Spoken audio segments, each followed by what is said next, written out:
আমি কখনোই আমার দুঃস্বপ্নেও ভাবিনি কেদারনাথে না গিয়েও বাড়িতে বসেই কেদারনাথের প্রসাদ খেতে পারবো। আবারও চলে আসলাম ছোট্ট একটা মিনি ব্লগ নিয়ে, কারণ তোমরা মিনি ব্লগগুলো দেখতে ভীষণ ভালোবাসো। ছোটোবেলা থেকেই অনেক স্বপ্ন ছিল যে কোনো না কোনো একদিন কেদারনাথে ঠিকই যাব।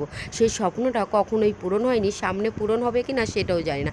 বুঝতেই পারছো, বাঙালি স্বপ্ন দেখাই হচ্ছে আমাদের কাজ। স্বপ্ন না দেখলে আমরা কিন্তু বাঁচতেই পারবো না, সেটা পূরণ হোক বা না হোক, স্বপ্ন তো আমাদের দেখতেই হবে। আমার হাজব্যান্ডের মালিক কেদারনাথে গিয়েছিল, তাই সেখান থেকেই তো প্রসাদ এনেছে। আনার সঙ্গে সঙ্গে হাজব্যান্ড আমার হাতে দিয়েছে। আমি কিন্তু প্যাকেজটা হাতে পেয়েই ভীষণ খুশি, ভাবলাম তোমাদের সঙ্গে একটু শেয়ার করি।